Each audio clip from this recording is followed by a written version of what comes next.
Chopper wiring for dummies. Now, I'm not calling you a dummy.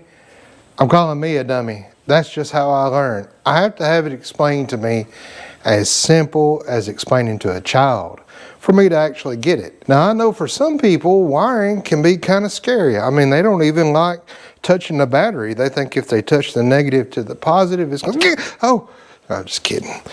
It's going to shock them, but it's not. You're good. If you want to do this yourself, you can absolutely do this. It doesn't take a rocket scientist to do it.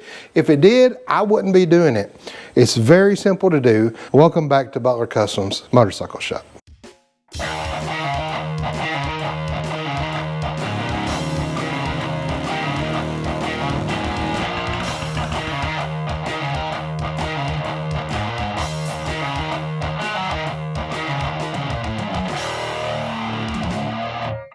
Now, when it comes to wiring a motorcycle, it can get kind of overwhelming sometimes because you've got all this stuff. You've got wires everywhere. You got parts and doodabbers and whatnots. Where do they go? What do they go to? What is the simplest thing you need to run a motorcycle and to have it on the road and to enjoy it? So that's what we're going to do in this video. We're going to start with the basic things you need for a motorcycle to operate and go down the road, and then build on top of that. So maybe you want a starter and you don't want a kickstart. Maybe you want turning lights. So we'll just start with the basic and we'll add on that. Maybe like me, you get old harnesses in. I call these the skeletons of the bike, the nervous system of the bike. You want to use this, but you don't need all the stuff on it. I've actually got two bikes that we're going to be wiring. We got our 10K bike that we're going to be wiring probably back to as close to stock as we can. But then we also have a chopper build. I haven't really announced it yet or shown it yet, but we will be doing just the bare minimum chopper wiring on that. It will have a starter, so we'll have to add some things to that. But I want to walk you through the whole thing, just very basic. So let's get in here, see what we're working with, and see what's the things we have to have for a motorcycle to be fun. So if you're saying to yourself, hey, Kevin, this is the first time I've ever seen you not standing behind a motorcycle on a Friday video. Well, the reason for that is I did have one, and I got into my pan head and got into rooting around and digging in the transmission main seal, and I found some things we needed to address, so I had to order some parts. That delayed things. So what you see now instead of a motorcycle is its guts. So let's jump right in and have some fun. So what I've got here are two factory harnesses, one from a 92 Sportster and one I believe from a Softail. Very similar. Harley ran a lot of things the same, you know, to save on money and cost and things like that. So let me give you some tips about chopper wiring a bike. It can seem tempting to take the stock harness and hack it up and use the color, you know, use the wires from that, try to use some of the sheathing. I've been doing this long enough. I would recommend do not do that. Here's why. Some of these old wires in here, they've been hacked on, they've been taped up. You just don't know the condition of the wires inside. While the coating might look good on them, you just don't know from end to end if they're going to be good solid wires. And because of that, you could do all of this work and all this wiring using these old wires, and then something be intermittent with an electrical issue, and it'll drive you batty trying to find it. So here is what I do. If I'm going to chopper wire a bike, I only take off the harness, the stock harness, the things that I'm going to use as far as controllers, circuit breakers, relays, things like that. I might save on some of these little connectors for brake lights and maybe even some of these little eyelets, but eyelets are cheap to come by. Maybe you want to save on a connector for the pickup or something like that. So I would only recommend saving on things like this that would be easy to just solder together and use. Headlight plugs and things like that. I would not use any of the wiring that you see here for a chopper build. Now, if you're going back to stock, it makes more sense to try to use the factory harness. So let me show you what I use. It's super cheap, and you gotta be careful when you're buying wire, especially online. Okay, I'll try to get you set up here where you can see. So if you go to Amazon and you just type in motorcycle wiring, this is what you're going to see. You're going to see just basic colors. You're going to see them in the big wrap, and you're going to see 16 gauge wires. You can even see some bundles in 18 gauge wires, but you'll see they're kind of solid color. It doesn't say about if they're for high temp, if they're automotive. So if you just type in Amazon for motorcycle wiring, I would not recommend getting these, especially the 16 gauge. If you go to build a wiring harness out of 16 gauge wire, it's going to be about that big around. It's going to be a fat harness. Time you run some of the things that you need to run. So even if we type in automotive, you're going to see the same thing. And so I would not recommend buying any of this stuff like this. I had a customer that brought a bike up. He had bought a kit like this. The wires were terrible, the connectors were terrible. They were just too thick of a wire for a motorcycle. So here is what I buy. Now, I'm not affiliated with these people at all. I just buy my wire. When I run out of it, I buy it. It's 18 gauge and it's high temp automotive power wire, and it's 15 foot of each strand. And the thing I like about this is that it's multicolored, and it's 20 bucks. And so 15 feet, I can get 3 to 4, motorcycle wire harnesses made out of this one thing. I like the multicolored use.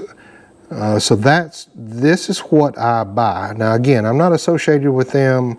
I haven't bought one because I only buy about probably 2 or 3 a year, rolls a year, and it lasts me. But let me show you what they look like. So you can see I'm about to have to order another one.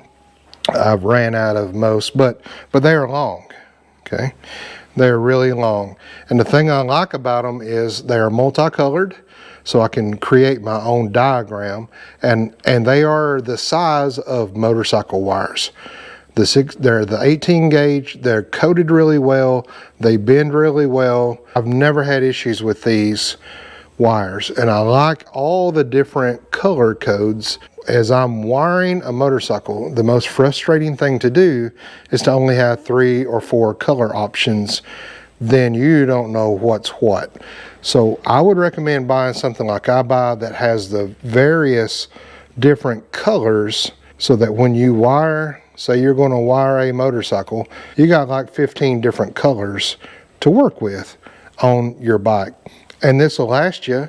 Like I said, you could probably build 4 or 5 harnesses out of that. Now, as far as components go, what do you need to have on a motorcycle? Well, that depends. You don't necessarily need a starter if you have a Kickstarter, like on my Panhead. If you're going to run a starter, we'll look at that and we'll wire for that. A battery, you will need that unless you run a magneto, but still, oftentimes a battery is what you're going to need. So if you got a battery, you're going to need a way to keep it charged while the motorcycle is draining from that battery source. So you're going to have a stator that runs inside of a rotor. So on a Harley, a stator is stationary. The rotor actually spins with these magnets, and it creates a charge in AC current that goes out through these 3 wires. Sometimes they're 2 wires. And then you'll have a rectifier and regulator together. Some of the older bikes, like this bike, this old Honda here, it has a separate regulator and rectifier that's wired. And as you can see, Hondas, that's why sometimes it's best to just make your own harness. But anyways, the rectifier rectifies the AC current and converts it over to DC current. And in this also is a regulator, so it regulates the voltage that goes back in DC to charge your battery while the motorcycle is running. So what you'll see is 2 pins here on this regulator rectifier that goes into a stator that's coming in, and then what's going out is usually just a single wire that will run back. It'll be fused on a relay or on a circuit breaker and go right back to your positive side of your battery. So that is all of the charging system. So to charge a battery on a motorcycle, that's all you need: a rotor, a stator to produce the current, a regulator, rectifier to do those 2 things, sends it back to the battery, your battery stays charged. That's it. If you're going to run a starter, this is a Harley starter, and it has the plunger on top of it built in, the solenoid built into this. So you've just got 1 gear coming out that actually turns a gear, that turns over the clutch basket, that then turns the primary chain, that then turns the motor over and just starts the motor. So you don't want your starter running all the time. You'll have a hot post here that runs straight to your battery. That's it. That's all. So it's ready to go anytime. Then you've got a trigger right here. So this is your trigger. When you push a start button, it sends current in here, makes a connection, and spins your starter. Then when you let off the button, power stops coming in here and the starter stops spinning. So you have a charging system. You have a way to start your motorcycle. So, of course, if you got a Kickstarter, you don't need any of that. You need a way to keep your motorcycle running. Compression in your cylinders. You've got fuel going in through the carburetor. Now you need spark at the right time and the right pace. So that's where coils come in. So you have your 2 coil wires, your plug wires that plug into there, and this is a Harley 2-post, so this is a dual fire coil. What this means, dual fire, think of that, 2 dual fires at the same time. So on a dual fire 2-post Harley coil, this will fire both wires at the same time. That means that on an exhaust stroke on one of your pistons, it's still firing. It's called a waste spark, and that's how they're designed. Now you can do a single fire coil, and it's got 3 connectors usually, and it will fire singly when it's supposed to out of each wire. Now there's goods and bads of both, but this is the most common. You're going to see a 2-post dual fire coil. Then you've also got single coils to do the same thing as a single fire would do. So it's a dual coil single fire. So this coil would fire, then this coil would fire, back and forth. That can get you home if you got a coil that goes out. Then one hopefully will keep you running limp mode to get you back home. So some people like running dual coils. On a chopper bike, I don't ever run dual coils unless the customer wants it. I just run a dual fire single coil. So now look what we got. We've got our bike charging, we got a way to start it, and it is running. We're going to need a way to send signal to this coil to tell this coil when to fire and when not to fire. That's done with a pickup. Now with a pickup, you've got different kinds of pickups. You got the digital ones, you've got points. Lucy runs points on my panhead. Very simple, but it's still wired. To me, a digital ignition system is the way to go. I like these because they're all right here in the cone of the motor or down at the ignition pickup. And you've got a rotor that runs around here, and this picks up when it's coming by and the gaps are coming past and tells this when to fire and when to spark. Also, you got little switches here that you can do a VOES delete if you're running a Harley. You can do advanced setups on curves. You can do rev limiters as well. And you can do single fire and dual fire as well. So to me, this is the best bang for the buck doing a chopper wire. It's all right there in the cone. And this all goes to tell this when to fire. That's it. Everything else is really accessories. Now, yeah, you need a way to turn the power on to everything, so that's a switch or a key. Yeah, you need a button to start. That's it. Once the bike starts and runs, and it's firing at the same time and stays running, that is really all that you need. And if you got a kickstart, you don't even need this. We do need a headlight, so we have to wire for that. You do need a brake light, so we have to wire for that. A key switch, we have to wire for that. And then you need some safety precautions in all of that, okay? Meaning, you need some circuit breakers or fuses. I personally like, if I'm going to chopper wire a bike, I will use mechanical circuit breakers. The reason for that is that these circuit breakers are designed that when they get hot or the wire gets overloaded, there'll be a little arm in here that as it heats up, it'll separate. And then this is dead. No current will go through this. Then as it cools down, it connects back. So instead of having a fuse that blows, you have a circuit breaker that breaks and then it self-resets when it cools down. Meaning if you're on the road and something overloads and stops working, you can pull over, eat you a bacon sandwich, sip on a drink, get you a coffee, and then come back out. And 9 times out of 10, you're back on the road. So I like these. To me, they're a lot more reliable than carrying around a pack of fuses. So what does this look like on paper? Well, let's sit down and let's build and draw out a chopper wiring diagram that's used on probably 90% of motorcycles. So what I have printed out here is a Harley factory wiring diagram for a 1991 to 1993 Sportster.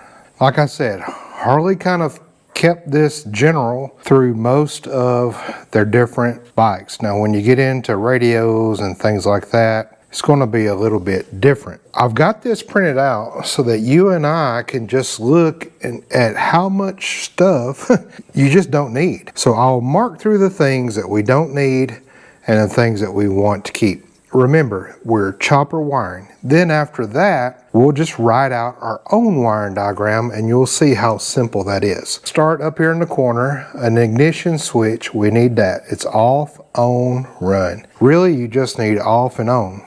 In chopper wiring, there's different ways you can go since you're making your own wiring harness. Do you want your headlights to come on and your running lights to come on and be on all the time when the bike's running? Or do you want another switch you can hit over, like on my pan head, that goes to running lights at night? So during the day, your headlight and your tail light do not run, and then you have a separate switch to go over onto your lights. So it's really how you want to wire it. But we will need an ignition switch. We will need circuit breakers on this model. We will need that. Usually on a chopper, you don't run a front brake switch because you want the chopper experience. You want the handlebars to be as clean as possible. So you're not going to run a front brake switch. You are going to run a starter switch, but usually you'll put a button hidden somewhere, wherever you want. So we'll keep that. An emergency stop switch, you don't need that because you have your main switch or key. Your right turn signal, you will not need that because on chopper wiring, you usually don't run turns, you just do the old hand things. Ignition control module sensor. That's going to be replaced with one of these. Now, if you don't want to go as fancy as this, there are other options. You can go with just something as simple as this right here. It's a Dyna ignition. This is for a different style bike, and it's just got a 2-wire. If we're going to run something like this on a chopper, which I recommend because you got so many things you can change about it, we will be keeping an ignition control module, but it will be an all-in-one, meaning you will not need this ignition control module down here because you have this now. If you did not have this, you would have a box that your pickup would run into, and then that box would send it out to your coil. So we're not doing that. This runs straight to the coil. Now it might seem like a lot of wires here, but they're very, very simple. On this style, this purple wire goes out to the VOES system if you still want to keep that on your bike.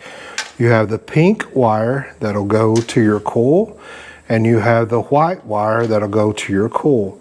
One will be a power, one will be a signal. That's it. But you don't need all the wires that this provides. You really just need 2 basic wires that runs to your coil. So I like using something like this. So we'll keep that. A vacuum switch, if you wanted to delete it, this would give you the option of deleting it. So we will delete the vacuum switch, the VOES system. Neutral switch, we do not need that on the chopper. Oil pressure switch, you do not need that on the chopper. If you want to run an oil pressure, I would recommend getting a gauge and putting it on the motor itself, a mechanical gauge, so you can see the pressure. Rear brake switch, we will keep that. Right turn signals, we don't need those anymore. A tail light, we do need. A left turn signal, we do not need. Coil, of course we need. A battery and a starter we need. Now, if you're going to run a starter and not a kick start, then you need the starter and you need a starter relay. A starter relay is easy to find at any parts store. They have 3 pins, 4 pins. This is a 5 pin. So you will need a relay to send power back to your starter trigger on the starter itself. We'll wire that in, so we'll keep that. We do need a stator. We do need a voltage regulator running the battery. Butterfly valve solenoid, that's California models only. Government stuff, we do not need that. We've already deleted the ignition control module. A horn, nope, don't need that. Just rev your bike or say, hey, you. So with no horn, we need no horn switch. Headlight dimmer switch. I do not run a headlight dimmer switch on a chopper wire. So when you hit the lights on, or if you want them on all the time, however you wire it, I always just run to the bright side of the light. That way the light is bright all the time. On a motorcycle, you want the brightest light you can get all the time anyway. And on the chopper headlights, they're usually not the big LED burn your eyeballs lights anyway. So running your lights on bright and wiring them that way is totally fine. No left turn signal switch that we will need. Now, because we're deleting all the turns, we can delete this turn signal counselor module. In the old days, you had flasher, blinker, winker, relay. Juice would go in, and then juice would come out of here intermittently. That would give you your flash. Let go of the button, it stops flashing. Then we come to the newer age of a blinker turn signal counselor module. So this would not only turn on your blinker lights, but you wouldn't have to hold the button. You just hit it once and it would activate and blink, and it would self-cancel as well. We're not running turn lights, so we don't need any of these. If you were going to run a chopper with turn lights, I would recommend a mechanical flasher. They're simple, they're easy. You don't have to have 8 wires running into something like this. And these are bad to go out. And if they do go out and you try to replace them, ooh, they're pricey. So I would go to something like this if you're going to run blinkers, but we're not. So we can delete this box right here. So that means left front turn signal, nope. Headlight, yes. Tachometer and tachometer light, I usually don't run those on a chopper. You can dial your old ear peepers in and know exactly what your RPMs are. Right front turn signal, nope.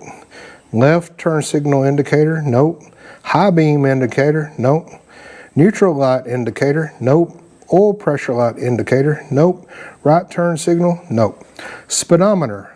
On a chopper bike, if you're going to run a speedometer, I recommend running one that's mechanical, that's got the cable that runs down either to a gear on your axle, or they even have the digital ones. What I use on Lucy, because her speedometer went out. The cable was fine, I replaced it, but the speedometer's broken and it's an original. So I don't want to monkey with it. But I've got just a little digital GPS one that suctions right to the lens, the glass of the speedometer, and then it's got a cord that runs into a little battery pack. That's what I use. That battery pack, I've never had to charge it. It doesn't pull much current. So if I want to know my speed, that's what I do. If you're going to run a speedometer, I would recommend running a mechanical one. Then the only wire that you have to go to is your light. If you wanted illuminated at night, you would run that, but we're going to mark that out for now. So as you can see, we have eliminated quite a bit. So of all this wiring harness, which is like 30 things, we've eliminated 24 of those. Now, if you were trying to use the factory harness to chop it down, you would have to pull all of these wires out.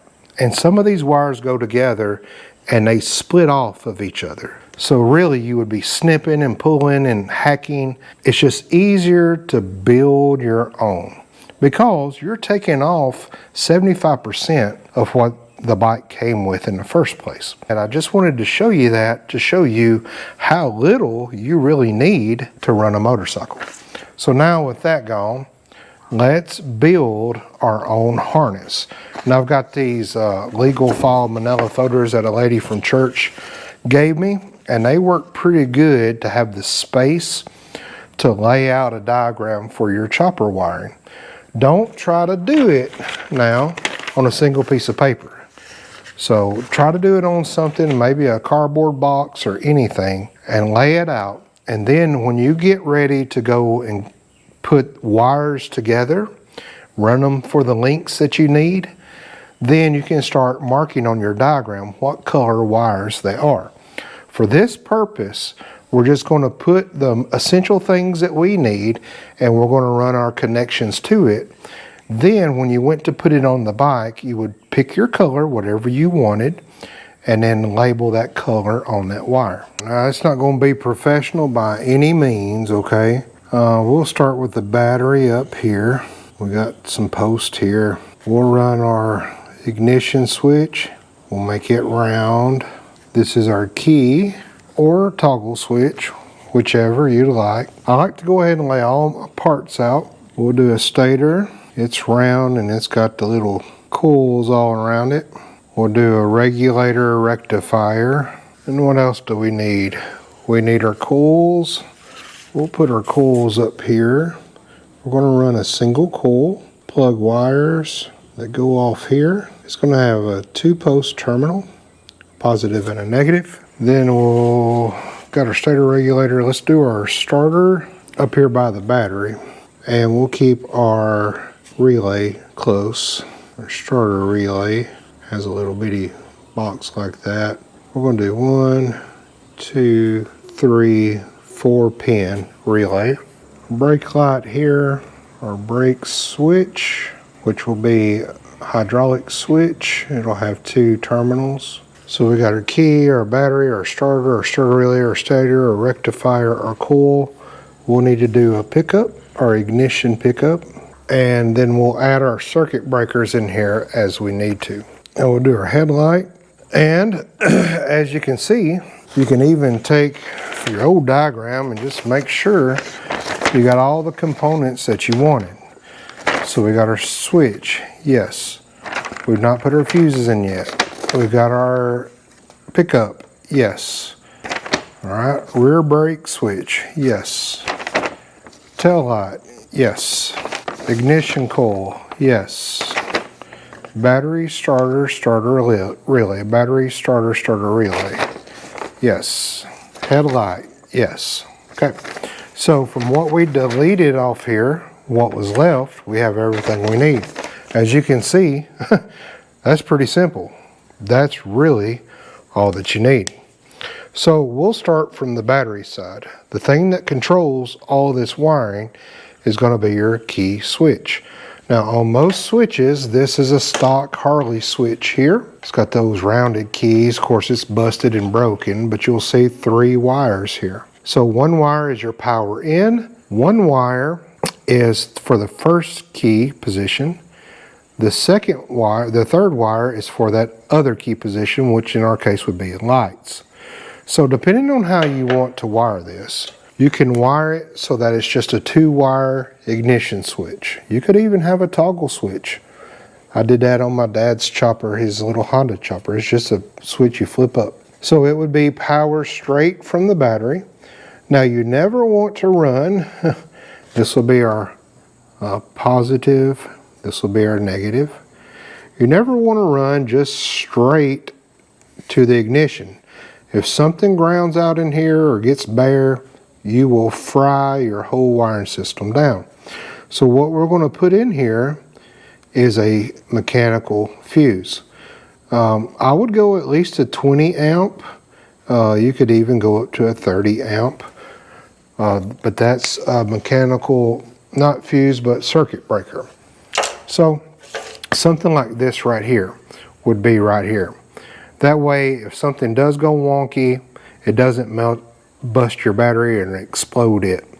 Now on these breakers, you may get a breaker that has a copper or gold colored thread to it and one that's got a silver.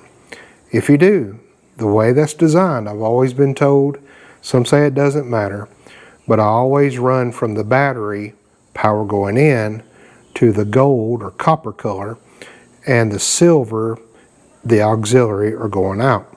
On this one right here, it actually tells me underneath here what is what side. So look at these circuit breakers. They'll either be labeled or they'll be colored of what goes where. And that, I guess it is important. I've heard it doesn't matter, but I just like to run it the way it's supposed to be.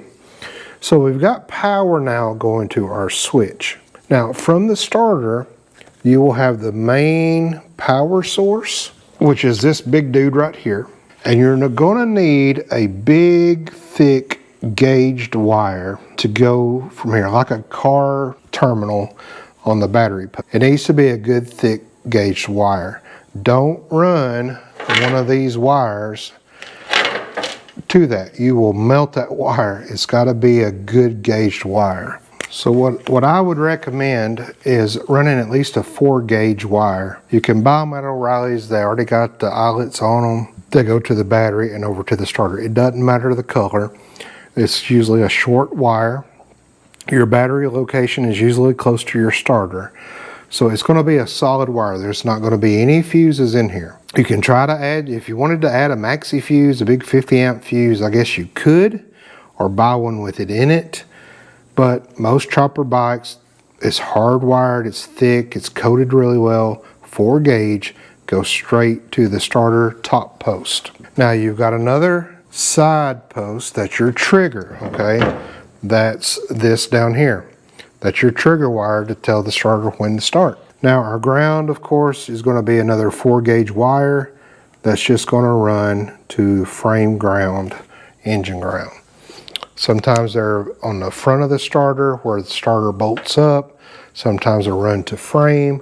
It just needs to be a good ground. Feeding back into our battery is going to be our stator and rectifier. So the stator will have 2 to 3 wires coming off that go into the rectifier and regulator. I'll just put 2. The regulator and rectifier is grounded out on the frame as it mounts.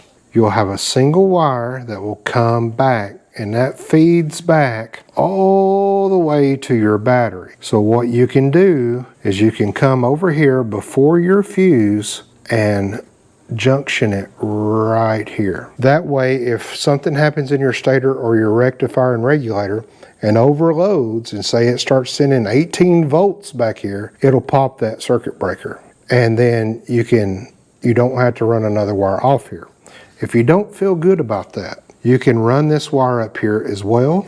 Just make sure that you put a good breaker in between that. But I like to do it here. That way, anything coming off the battery is broke right here. All right, this is me from the future. I'm editing, and I want to let you know, on the regulator rectifier wire that runs back to your battery, you might find a thicker gauge wire there. So I would not run a small wire that goes back that feeds back. The reason for that is that sometimes as you're revving, what goes back from the regulator and rectifier into your battery is going to be 13, 14, maybe even 14 volts. If you run a smaller gauge wire, you run the risk of overheating that wire. So what you're going to find on most stock, the wire that runs under your frame and back up to your battery is going to be a thicker gauge wire. So I would definitely run that, maybe a 12 gauge wire that runs back. So in doing that, you might be safer to run this wire all the way back to the battery post with its own circuit breaker in there. Some guys even run it to the top of the starter top post, but I don't like doing that because you could fry your starter up pretty easy. I should have mentioned that this gauge wire here needs to be a little thicker than just your normal 18 gauge wire. I would run maybe 14, 12 gauge back with its own circuit breaker, and I would go up to a 50 amp circuit breaker on it and run that into your battery. So you'd actually have 3 things coming off your positive, one for your ignition, one for the big one for your starter, and then one for this regulator and rectifier. Our starter relay, oh, we need a starter button, don't we? Let's do a starter button. So we've got power to our key. Now we need to start the bike. So on our relay, you'll have different terminals here. You'll have an 86, you'll have an 85, that's usually your ground. You'll have an 87, and you'll have a 30. That's usually your 4-post relays that you're going to find on bikes. Now on this one, this is a Harley one. What you'll see when you take it off is it's actually a 5-pin, but when you plug it in, that middle pin is not used. There's no wire that runs into this. If you did not want to use this and cut this off and splice the wires in, you could just run female connectors up there and just make sure they're coated, they're insulated, and they're on there. You could do that. Some relays even come with the little diagram that shows you what each thing does. So read your relay and make sure it goes to where it needs to go to. So however you set your relay up, you're going to need power to that relay. Now on most relays, your 30 is going to be your power that runs in to your switch. So we'll run it out here. So when I turn the key on, power's sent out here from the switch into my relay. So my relay is charged up. It's ready to rock and roll. It is grounded. I need a way to trigger this relay to work. So what I have is a starter button that I'll push in. I don't like to put them on a switch because if you leave the switch up, the starter's going to keep running. So always a momentary button that you push in, and when you let go, it comes out. So I like those nice metal ones that you can buy, I think at the parts store. So my starter button, I'm going to say it runs up to 86. Again, check your own relay of how it's made. My 85 is my ground. My 30 is my power into the starter. So when I push this button, it connects up here. Sends power up here, it connects everything. And the power going in sends power out to my trigger. So my trigger is going to run down here to my 87 pin. Again, check your relay. Now I got to get power to the starter button, so we will run it over here straight up to there. So now power's coming out of the key. It is going to my starter relay, it's going to my switch. Now I got power in my switch. When I push that button, it sends power to the starter relay, and then as long as I hold that button in, I get power up here to my starter on my trigger, which is right here. When I let the button go, it kills the power going to the starter relay, thus killing the power to the trigger. So our starting system is starting. So the bike at this time will crank just with this wiring. So we have the bike where it will start, but the bike's got to run. So now we've got to get timing worked out. So on your coil, you will have a negative side on a dual fire single coil, and you'll have a positive side. So on your ignition pickup, no matter which style you run, if you run one of these, which I like, but a cheaper route is you can run one of these, just 2-wire. If you're going to run these on the Evos and the big twins, they're fine. You will keep the mechanical advanced spring inside. There'll be a button that you'll put on the outside, and then this will go at the 12 o'clock position on your bike, and then you'll adjust the timing from that. 2 wires, you will have a white and blue usually. The blue will usually be your power, the white will usually be your trigger for the coil. Read whatever you buy, their instructions, because sometimes they're different. On this one, I've just put enough in to know this is going to be my power, my blue, and this is going to be my white, my trigger. On this, it is different. It's a different color on this. So on this, my pink is going to be my trigger and my white's going to be my power. So again, read the instructions for whatever pickup you use. But regardless of that point, there's 2 wires that come out from my ignition pickup no matter what you use. So what I'm going to do is just run 1 wire straight up to my negative, 1 wire straight up to my positive. Now, I also need power, 12 volts, to my coil, so that when I turn the key on, the coil is powered and energized and ready for this trigger to hit. So I will also run a separate wire off here, off my positive, that runs over to my key switch. So here's the battery. Here's the fuse. I turn the key on. I've got power out of here. It powers my starter button. It powers my starter relay. It powers my coil. And from here, where it's connected here, it powers my ignition pickup as well. Now, with just this, the bike will run. If it's timed right, has good compression, has the right amount of fuel, this bike will run with just this. That's really, if you're building a dirt track bike, that's all you need right there. Now, we won't get into the, single fire and dual coils and all that. This is the most common you're going to find on a chopper wire.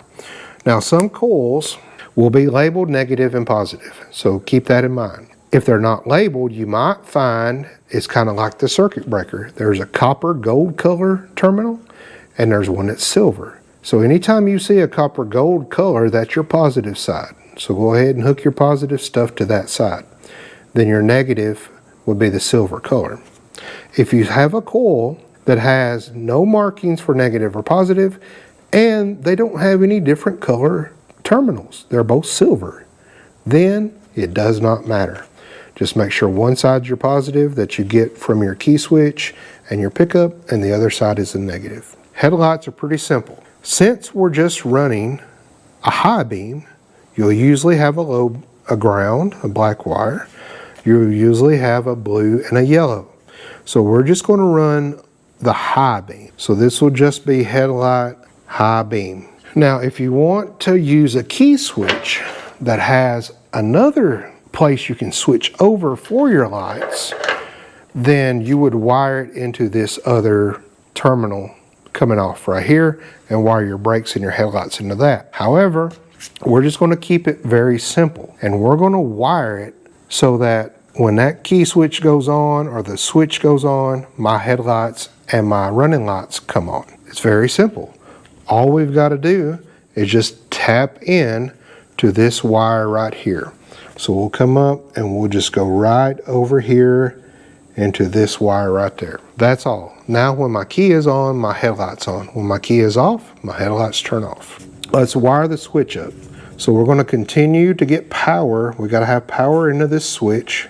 Anytime my wires come together, I'm going to put a little circle there so we know they're connected. These that run over each other are not connected.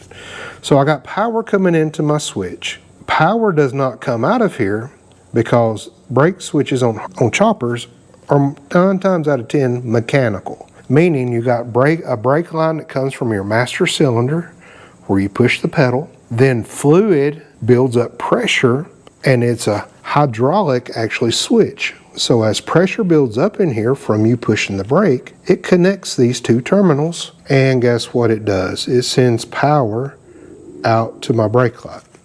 Now the brake light we will ground to the fender or the frame or the axle, wherever you have your brake light. But this would only come on when you hit the brakes. So you need a dual filament bulb that has 3 wires coming out, or at least 2. If 3 wires come out, one's ground, one's your bright brake light, and then the other one is your day running light. It's a dimmer light.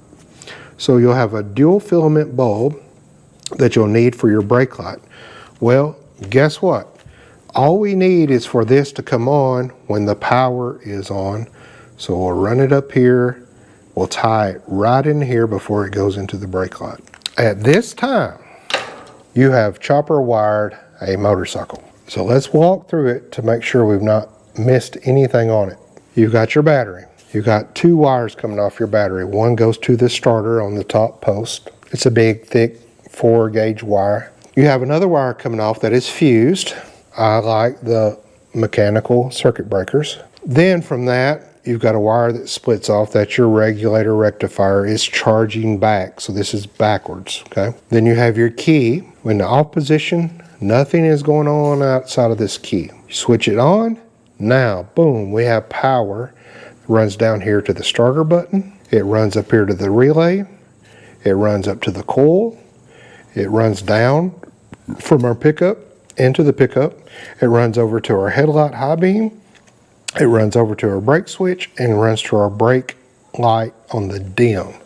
So I will write dim here, or running light. And here I will write bright. So this is my bright light here. So everything is powered. Now when I hit the starter button and it turns over the starter and cranks the motor, then my ignition pickup spins and sends trigger up to my coil, which is already powered, and sparks. Okay, so now we got starter, we got it sparking. As the motor turns as well and it runs, the stator spins, it produces voltage that's rectified and regulated and runs right back up to charge my battery. My headlights are on anytime the key's on. My brake lights, that's constantly on dim, and then when I push the brake, this is connected and my brights come on. We went from this to that. So how many wires are we talking here? 1, 2, 3, 4, 5, 6, 7, 8, 9, 10, 11, 12, 13, 14, 15 wires, where there's probably 40 wires in this. So chopper wiring is really, really fun. And look, you can make this however you want to make it. If you want to put extra fuses in throughout here, do that. Do that. It's not going to hurt anything. If you want to run the rectifier regulator separate from outside of the key switch system, do that. Run it. Put you another wire connector up here straight to the battery. Just make sure you fuse it. Put a circuit breaker in there. That's it. That's really all you need. If you don't like the mechanical fuses, you can run something like this. It's an inline fuse, and carry a couple fuses in your pocket or in your saddlebag or whatever and pop in there. But as far as wiring, this is our diagram for a chopper wiring diagram. It is literally as simple as that. Really, the hardest part of all this is how are you going to route your wires? So that's really what's going to take most of your time. Now I will take this, and when I go to put the wires together and on the bike and put all these components on the bike, then whatever wire I pick, I will come back here and write the color in. On this it's a white, so a W. On this it's a blue, so a BL. If I've got a yellow, it's a yellow. If I got a yellow and red, it's a Y/R. And then I'll come over here and write down all my color codes and the abbreviations for them. And I'll write the abbreviations over all these wires, and then I know what's what. So that's gonna be it for chopper wiring for dummies like me. Now, you might have a totally different way. You might have watched this and said, man, that's a terrible diagram. Click it down in the comments. I'm always open to learn. new and better ways. Hey, you know that liquid tape I was using on a wire? Some fellow reached out to me and said, hey, I use that on cracks on my seat and it works great. Never even thought about that. So I love our YouTube community that as I'm teaching, you're teaching me as well, and we're learning together, hanging out in the shop, and that's always what my channel has been about, and that's what it's going to stay about. Now, we got some exciting things coming up in our channel.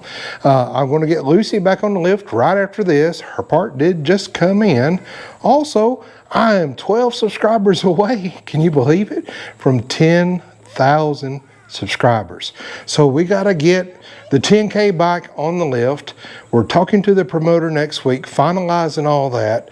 We got to get our tank and oil tank, gas tank, and fender off to Spears to let him do his magic on it as quick as he can. Yesterday, I ordered all the parts that I think we'll need for it, tires and all kinds of good stuff. Then Liberty, I went ahead while I was ordering parts, ordered everything from Miss Liberty. We'll get her on the lift and get her back to pristine condition. Wait till you see the old school tires I got for both those bikes. They're going to be pretty cool. And we got a live coming up this Sunday if you're watching this on a Friday or Saturday. And you don't want to miss that because my shop's changing. And I'm going to talk about the future of my shop. And it's all because of you. Don't you ever think that you don't matter, because you personally have helped change my shop. And so thank you so much to all of our subscribers and members and folks that watch and folks that comment and like and share. I just want to say thank you. I never beg for it or ask for it. I just want to have folks hang out in the shop with me, but you bless me beyond measure. So please tell your mom and them, what am I doing with this? So please, what do I do with my hands? So please tell your mom and them I said hi.